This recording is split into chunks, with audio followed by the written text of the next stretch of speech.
Bienvenue dans ce podcast réalisé par Ayrton, une entreprise spécialisée dans l'IoT et la conception de produits intelligents. Dans cette série de quelques épisodes, on vous dévoilera tout sur notre culture d'entreprise, sans filtre, sans tabou et surtout sans langue de bois. Je suis Malika Assab, responsable RH à Ayrton, et pour en savoir plus, rendez-vous sur notre site internet ayrton.fr.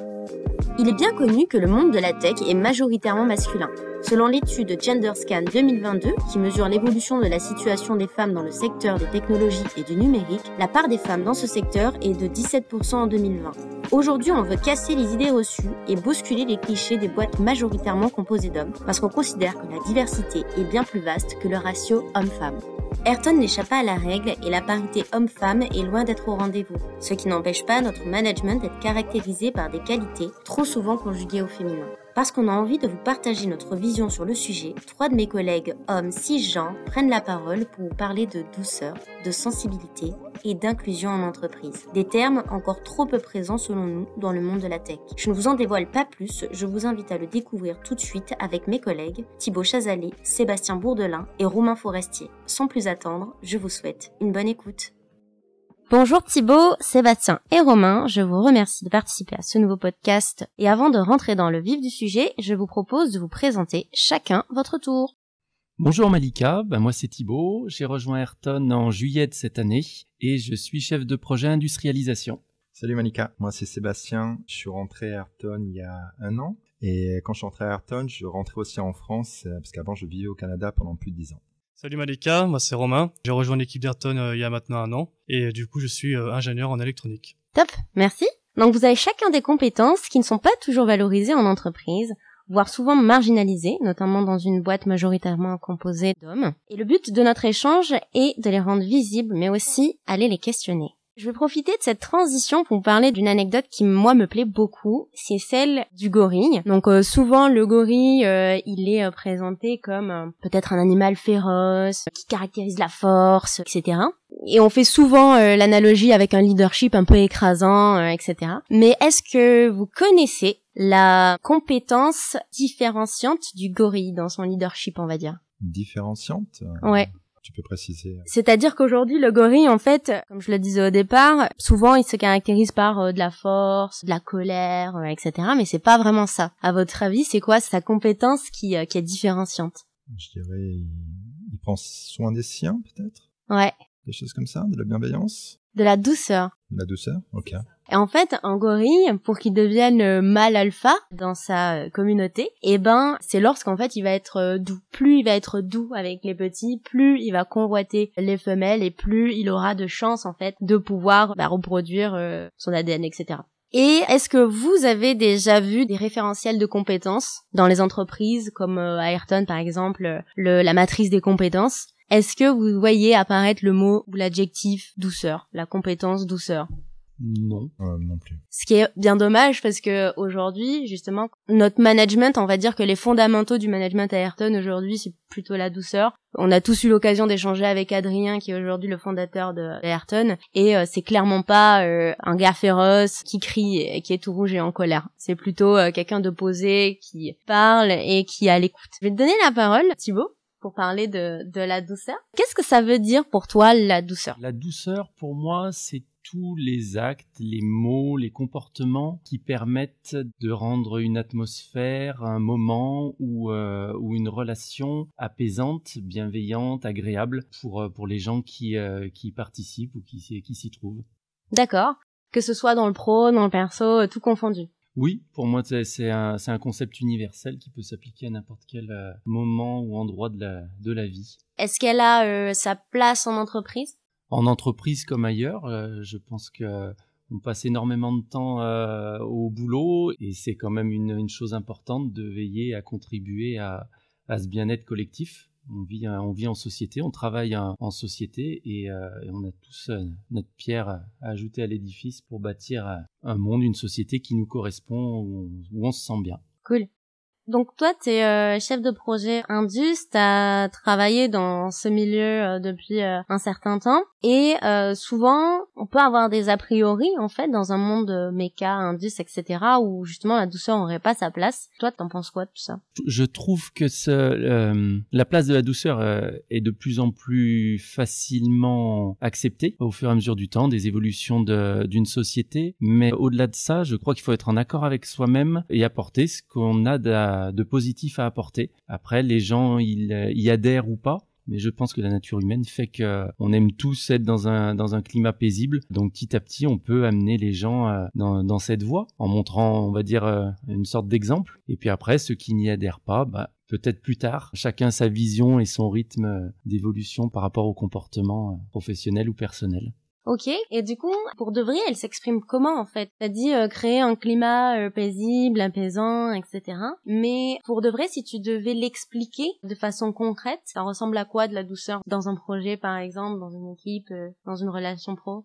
Dans un premier temps, c'est l'attitude générale, c'est d'avoir le sourire, de s'intéresser aux gens qui sont autour d'un point de vue personnel, en fait, que ce soit leur vie personnelle ou professionnelle, de les connaître. Et derrière, passe dans un projet de garder cette ligne de bien-être et de soutien à travers les problèmes, ce que l'on peut apporter, de la compréhension.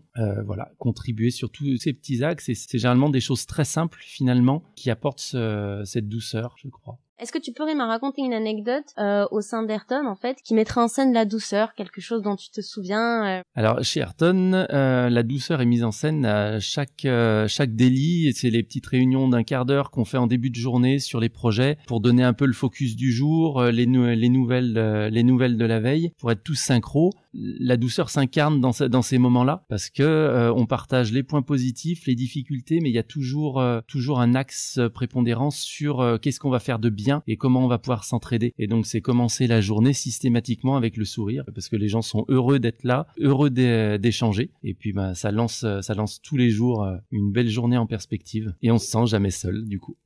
Et du coup, est-ce que tu pourrais nous raconter, toi, comment elle s'incarne la douceur chez toi, en fait? Je dirais au travers de tous les petits gestes du quotidien, c'est arriver avec le sourire, c'est dire bonjour aux gens, c'est échanger sur ce qu'ils font, sur ce que je fais, qu'est-ce qu'on a fait la veille, le week-end, des petits moments informels qui lient les relations humaines et qui permettent d'avancer toujours dans cette symbiose tous ensemble, qu'on soit sur les mêmes projets ou non. Ok. Et est-ce que t'en as une où tu pourrais me raconter la fois où ta douceur t'a permis de renverser peut-être une situation à ton avantage qui s'annonçait pas forcément, qui s'annonçait peut-être un peu critique ou quoi? Alors une expérience professionnelle antérieure à Ayrton où je récupère le sujet et je suis envoyé chez le client qui est très remonté parce qu'il estime ne pas avoir eu le résultat attendu sur lequel on s'était engagé. On lui a demandé en plus une rallonge sur le budget, donc j'arrive là-bas, le gars est remonté, il parle très fort, il s'énerve, et là j'ai pris le choix d'être moi-même, de parler très calmement, très doucement, et petit à petit en fait ça a apaisé sa colère, et au bout de 20 minutes d'échange, il avait le même ton que moi, et à la fin de la réunion, on se serre la main, il me dit bon c'est super, on part comme ça. Bien évidemment il y avait des soucis, il y avait des difficultés, mais je crois que la douceur est communicative, comme le rire, le sourire. Donc je trouve que c'est une arme positive à utiliser en cas de conflit. Ça marche. Cool. Bravo déjà. Si on devait avoir le petit 1% qui fait la différence à Ayrton, ça serait quoi? Pour aller un peu plus loin encore dans la douceur. Et je trouve qu'elle est quand même vraiment, vraiment présente. Alors, je dirais que les pizzas du lundi en forme de cœur. Parce que réellement, voilà, elle est incarnée par chaque personne qui est présente. Alors, chacun a sa façon. Et c'est ça qui est intéressant. C'est qu'il n'y a pas une manière unique d'apporter de la douceur et le sourire aux gens. Chacun a son histoire, sa façon d'être. Et ça se complète très bien chez Ayrton. Merci beaucoup en tout cas pour tes réponses. Est-ce que Sébastien, tu souhaiterais compléter ce que nous a dit Thibaut? Est-ce que tu as une autre perspective de la douceur?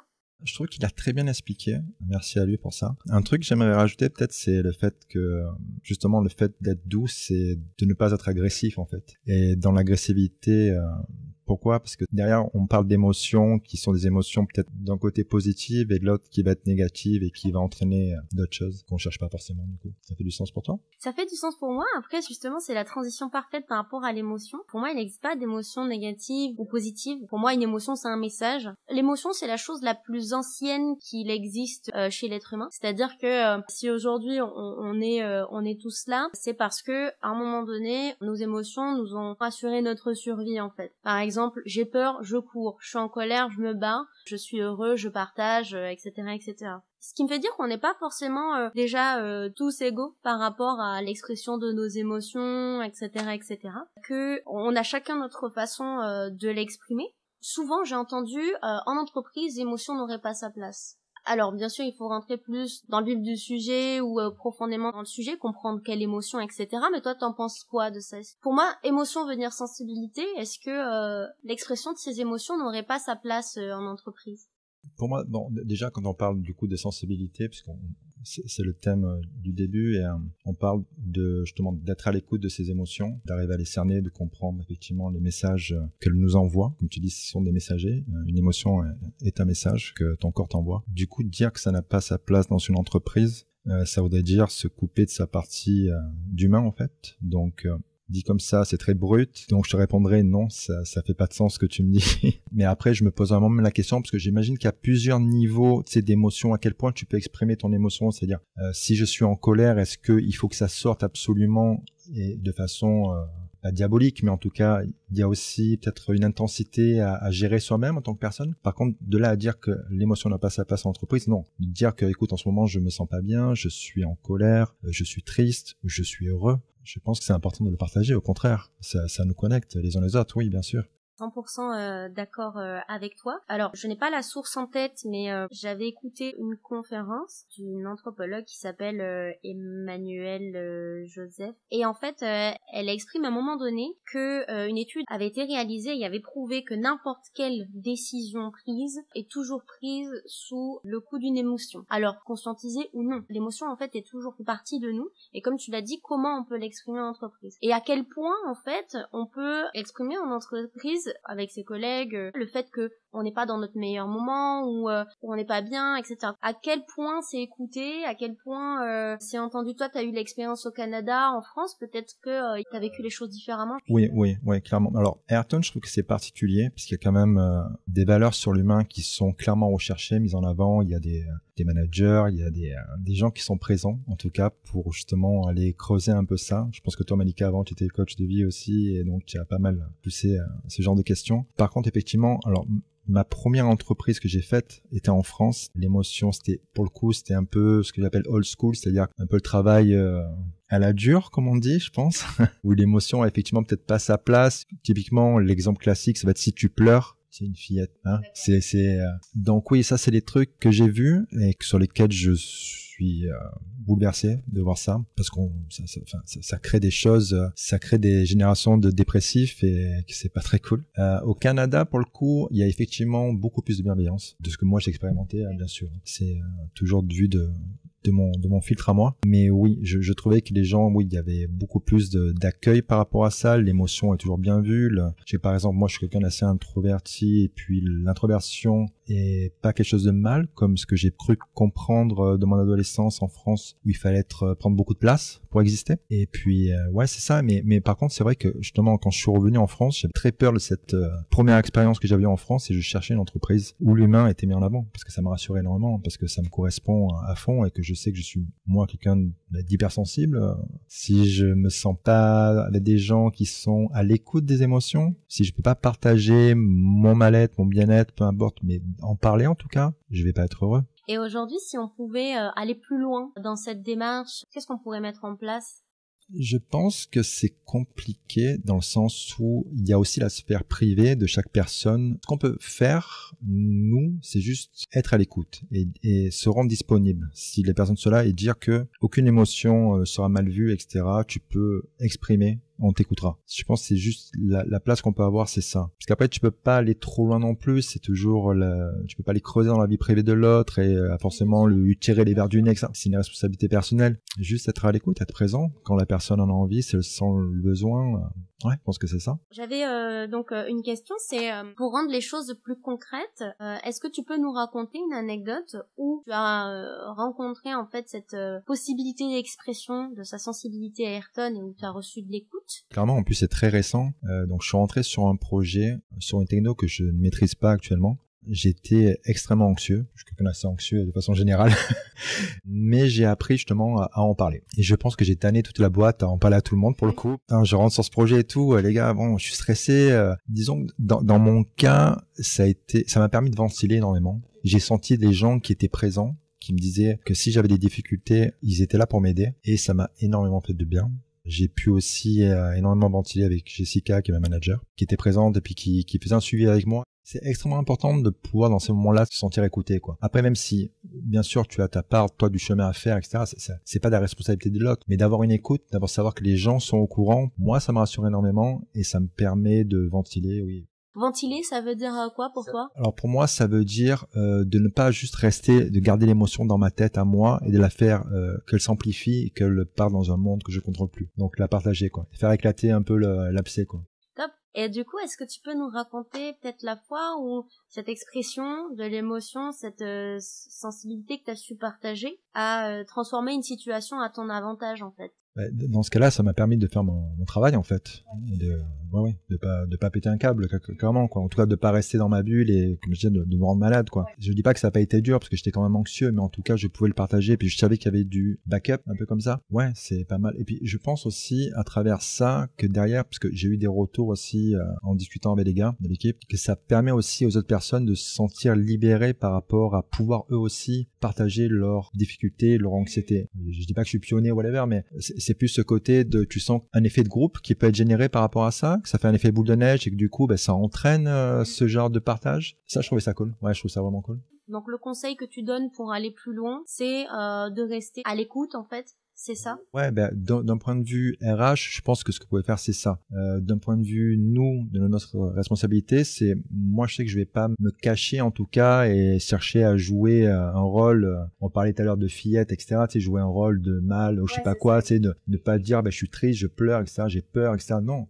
au contraire. Transparence, oui, authenticité, jusqu'à au point que je suis à l'aise de partager, mais oui, en tout cas, d'essayer de le faire. Super. Bah écoute, merci beaucoup pour ton partage. On l'aura compris, nous sommes tous différents, nous n'avons pas forcément la même sensibilité, la même façon d'exprimer ses émotions, et en fait c'est la parfaite transition pour parler d'inclusion.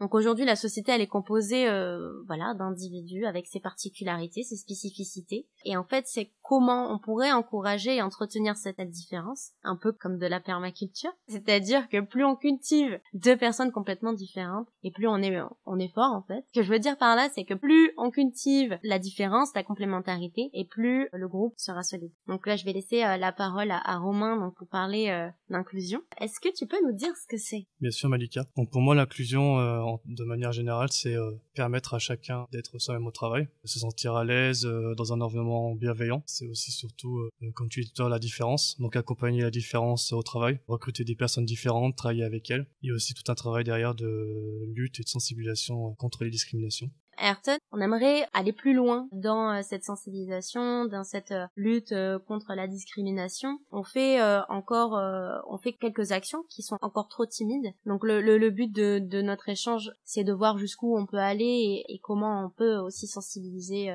le monde de l'entreprise à ce sujet. Du coup, tu dis que l'inclusion, c'est de pouvoir justement cultiver la différence. Quand on parle de différence, on parle de quoi en fait? En fait, l'inclusion, elle vise généralement plusieurs publics. Donc ça peut être des origines culturelles, des origines sociales, ça peut être les genres, les orientations sexuelles, le handicap, un peu tout ce qui regroupe en fait toutes les différences qu'on peut retrouver dans notre société aujourd'hui. Du coup, l'inclusion, c'est un peu différent de la diversité qu'on peut retrouver dans certaines entreprises où il va y avoir une vraie politique de diversité, pardon. On va chercher à recruter des profils différents avec des origines différentes, mais on va pas forcément derrière avoir une vraie sensibilisation contre les discriminations. Ces personnes vont pas forcément se sentir à l'aise et inclus dans l'entreprise. Alors que l'inclusion, ça va être vraiment de les accompagner, de pas leur montrer justement qu'elles sont différentes. Ouais, d'accord. Et de pouvoir les faire sentir à l'aise, pouvoir discuter de tous les sujets avec ces personnes-là. Et pour ceux qui disent que en fait ça c'est de la sphère privée et que l'entreprise elle aurait pas peut-être à se mêler un peu du privé, qu'est-ce que t'en penses de ça? Est-ce que je dis là c'est une généralité? S'il faut c'est complètement faux, je sais pas. On peut l'entendre. Après on rentre un peu dans ce qu'a pu dire la politique aux États-Unis sur No Job in Job, où justement on devait ne pas en parler en entreprise. Moi je pense que le privé et au travail, enfin c'est comme assez intimement lié. Tous les lundis chaque collègue va discuter un peu de son week-end, ce qu'il a fait avec sa famille, avec ses enfants, avec ses amis. Donc c'est quand même un peu la sphère privée, on a envie d'en discuter, on doit raconter un peu ce qu'on fait de nos week-ends par exemple. Donc pour moi, le privé c'est pas quelque chose qui doit rester vraiment privé et secret, qu'on ne discute pas, qui doit rester dans notre placard chez nous. Ouais, donc c'est en fait quelque part encourager les personnes à être pleinement elles-mêmes et de se sentir libres de pouvoir exprimer leur personne en fait. C'est ça, c'est vraiment encourager la discussion en ayant un environnement bienveillant et donc améliorer un peu le climat et l'ambiance de travail. Ouais. Dans une boîte tech majoritairement masculine, où justement peut-être que on a une image peut-être très conventionnelle, etc., conforme. Comment on peut exprimer justement sa différence? Alors c'est vrai que c'est quand même très difficile dans le monde de la tech qui est très masculin. Pour justement, dans un environnement très masculin, pouvoir exprimer ces différences, je pense qu'il y a quand même beaucoup besoin d'une bonne culture d'entreprise avec un management, avec beaucoup de communication et de sensibilisation sur comment s'exprimer de façon inclusive par exemple, libérer l'échange sur toutes ces différences, par exemple sur l'orientation sexuelle. On va avoir l'habitude de demander à un homme qu'on prétend être cisgenre et hétérosexuel s'il a une copine par exemple, alors que du coup c'est pas du tout une formulation inclusive. Pour celles et ceux qui nous écoutent, comment on pourrait formuler cette question si on a envie de la poser à notre collègue? Alors après voilà, c'est de s'exprimer de façon inclusive tant pour les hommes et les femmes, tous les genres, et de rester assez général en fait dans les questions, comme tu viens de le dire, en demandant si on a quelqu'un dans notre vie, si on partage notre vie avec quelqu'un, comme ça en restant très général sans donner forcément de marques genrées, des choses comme ça. Comment elle s'exprime l'inclusion à Ayrton? Même si je sais que on a encore pas mal de choses à mettre en place, mais comment tu la vis toi l'inclusion à Ayrton aujourd'hui? J'ai envie de dire que Ayrton travaille beaucoup pour avoir un espace bienveillant, donc assez libre de communiquer de tous les sujets, se sent assez à l'aise avec ses collègues, avec comme l'a dit Thibaut, la douceur. Et puis on a eu récemment des ateliers de communication qui justement nous ont appris un peu à pratiquer l'écoute active, ressentir un peu ce que la personne peut ressentir à ses émotions, et aussi sur le management du bien-être, avec tout ce qui est santé mentale, etc. Et du coup, comment on peut aller plus loin encore aujourd'hui? Favoriser aussi l'échange justement avec ces personnes et parler plus librement sur des sujets de diversité. Ensuite, il existe aussi dans le milieu de l'ingénierie qui commence à apparaître un peu, et de l'entreprise de manière générale, des chartes d'engagement pour les personnes en situation de handicap ou pour les personnes LGBTQ+. Donc c'est des chartes que les entreprises peuvent signer et qui permettent par exemple pour des nouveaux talents, des nouveaux collaborateurs au moment des recrutements, de savoir qu'elles peuvent être dans une entreprise qui s'engage justement contre ces discriminations et pour l'inclusivité. Est-ce qu'il y a des choses que tu souhaiterais rajouter sur l'inclusion, des choses que tu souhaiterais nous partager? Je dirais, une entreprise inclusive, c'est une entreprise où on se sent bien. C'est un peu une safe place, un espace bienveillant, où on se sent libre d'exprimer ses émotions, de parler de sa sphère privée, de se sentir à l'aise et de communiquer avec ses collègues. On arrive à la fin de notre podcast. J'espère que tous ces sujets vous seront utiles et que ça vous donnera des idées de choses à mettre en place dans vos quotidiens professionnels. Donc en tout cas, surtout un grand merci à vous trois. Et puis à très bientôt. Au revoir Malika. À plus. J'espère que vous avez passé un bon moment avec nous et que ce podcast vous a été utile. Avant de vous quitter, j'aimerais conclure par la métaphore du colibri de Pierre Rabhi. Un jour, dit la légende, il y a eu un immense incendie de forêt. Tous les animaux, terrifiés, atterrés, observaient impuissants le désastre. Seul le petit colibri s'activait, allant chercher quelques gouttes avec son bec pour les jeter sur le feu. Après un moment, le tatou, agacé par cette agitation dérisoire, lui dit « Colibri, tu n'es pas fou ? Ce n'est pas avec ces gouttes d'eau que tu vas éteindre le feu. » Et le colibri lui répondit « Je le sais, mais je fais ma part. » À Ayrton, nous avons encore du chemin à parcourir, mais nous sommes très fiers d'apprendre et de tendre vers un management plus inclusif et de vous partager notre expérience. Et donc, vous l'aurez compris, à l'instar du colibri, de faire notre part. À très bientôt pour un prochain épisode.